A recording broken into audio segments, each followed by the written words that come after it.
Hello everyone and welcome to my channel. My name is Emmanuel and in this video I'm taking you along on a special journey which is my recent trip to Edo State, Nigeria. So a client was referred to me by one of my bosses and the assignment was to set up a new farm project. So I packed my bags and headed off to Uromi, Edo State. So I took a bike from Uromi town heading deep into the village where the farm was located. Ride was more people of refreshing and of course I could already feel the excitement of what lay ahead.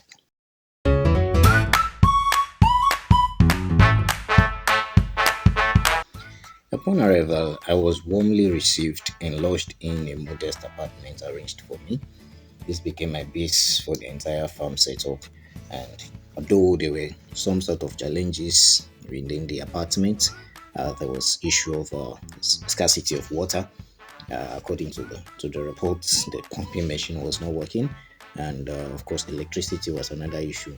So it was me here on the first day, brushing my hair. It was on a Monday, checking my beers and looking at myself in the mirror, and of course, it was time to set out for the farm activities.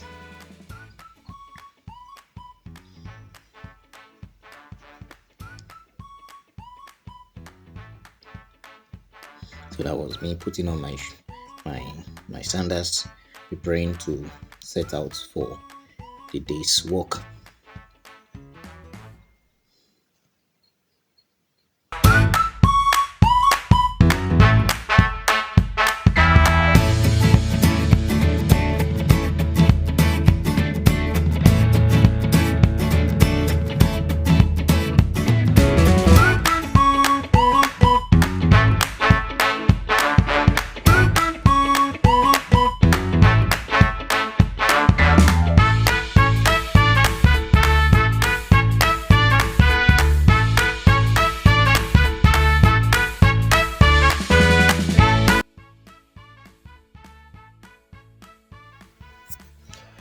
So the next day, we went to the farm for sites mapping, and of course, it was necessary for us to first map out the locations, the portions we're going to be planting. Then that same day, we continued we started with the spraying. Of course, we needed to spray the farm, so we sprayed the places we were planting watermelon, cabbage, as well as the soya beans. Okay, so this that was basically uh, spraying activities was being carried out in the farm.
So on Wednesday, we were to continue the momentum with the planting of soya beans.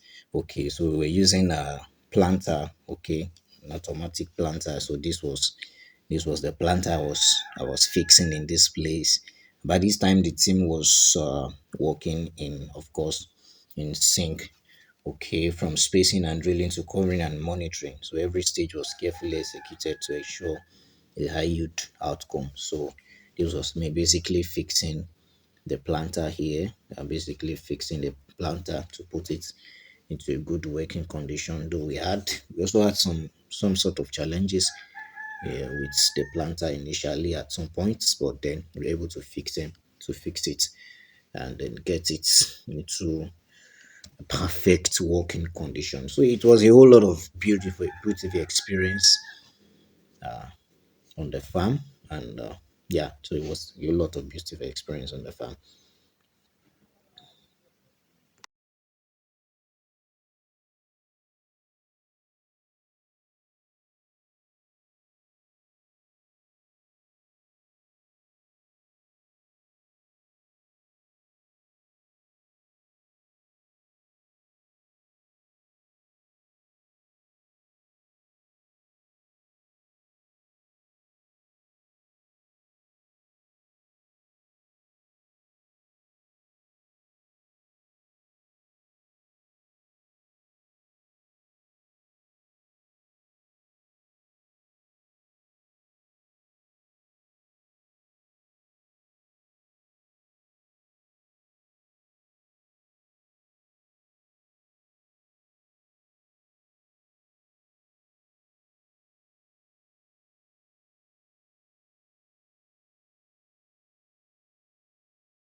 So another activities we carried out on the farm that day was to inoculate the soya beans. Okay, so we needed to inoculate them in order to make the harvest come out bountifully well.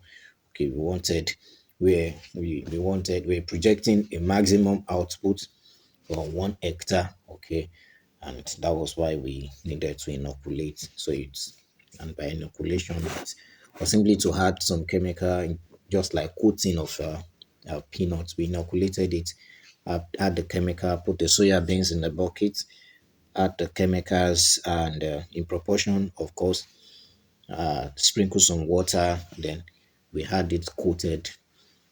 We had it coated just as you can see me do right now. Okay, I was still measuring to have an equal measurement. No, have an equal measurement, a balanced measurement. So that is the chemical, the inoculant in my hand. So this time I was about filling them both into the bucket.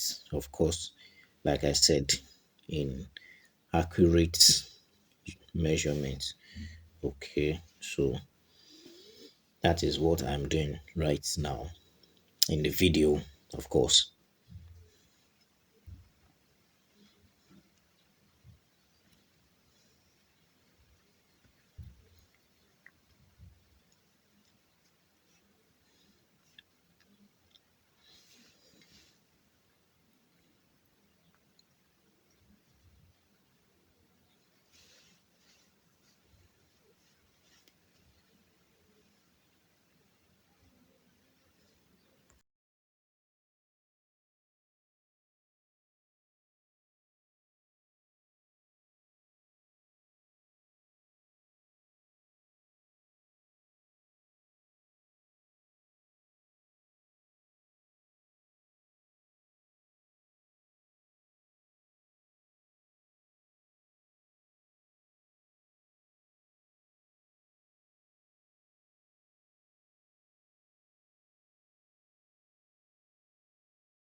So in order to have a balanced distribution, okay, so there was a need for me to kind of use my hand to turn them around.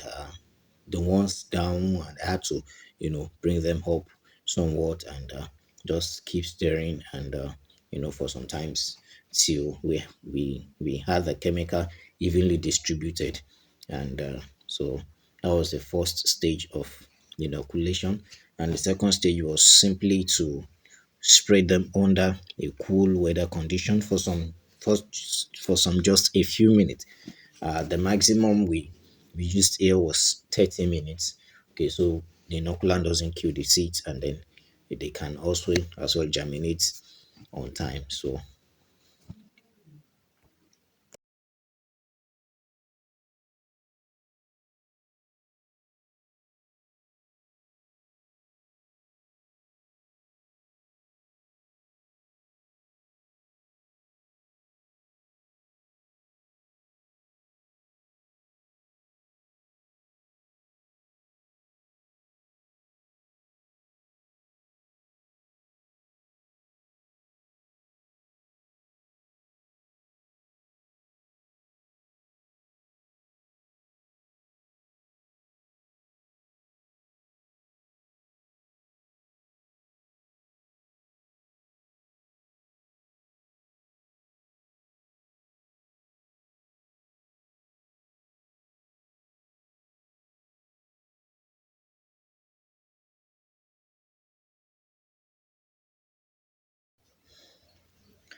we started planting already. So that was me in the video pushing the planter up and down the farm, just to make sure that this planting exercise was done properly, the right way. So, and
so these are some of the guys I worked with there, some of my team members in Edo State there. So these are the people I worked with. They did exceptionally well. So they were helpful, and they helped out with a lot of activities on the farm. Okay, yeah. So that is for that aspect. The planting process, it was initially a bit tedious because the land was not the land topography was not as smooth. Okay, it was a bit of hill. It was a bit of hill.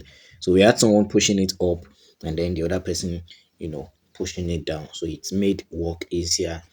It made the work easier, and of course, planting activities went successfully well. So it was time for the laying of our cabbage seedlings. At this time, the what is it called now? The watermelon has been planted.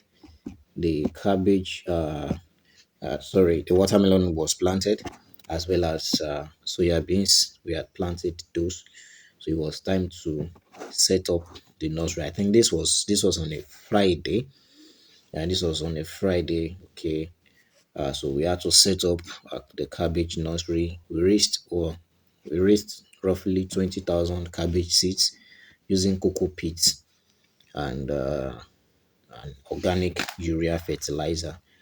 Okay, so sustainable development medium ID, which was a rich and sustainable medium ID for healthy seedling development. So the nursery will provide strong disease resistant transplant ready for the next growth stage. So this was me filling the nursery trays with cocoa peats one after another. So I'd raised 10,000 in the house, and this was the second 10,000 that were raising in the farm.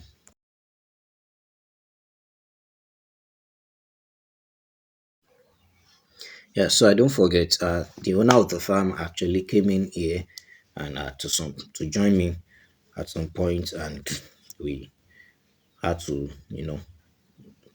uh, put the seed in the seed trays one after the other together. So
so here the seeds were being laid one after another, one after another. So to enhance uh good spacing, strength, good management. So we had to lay them one seed per hole.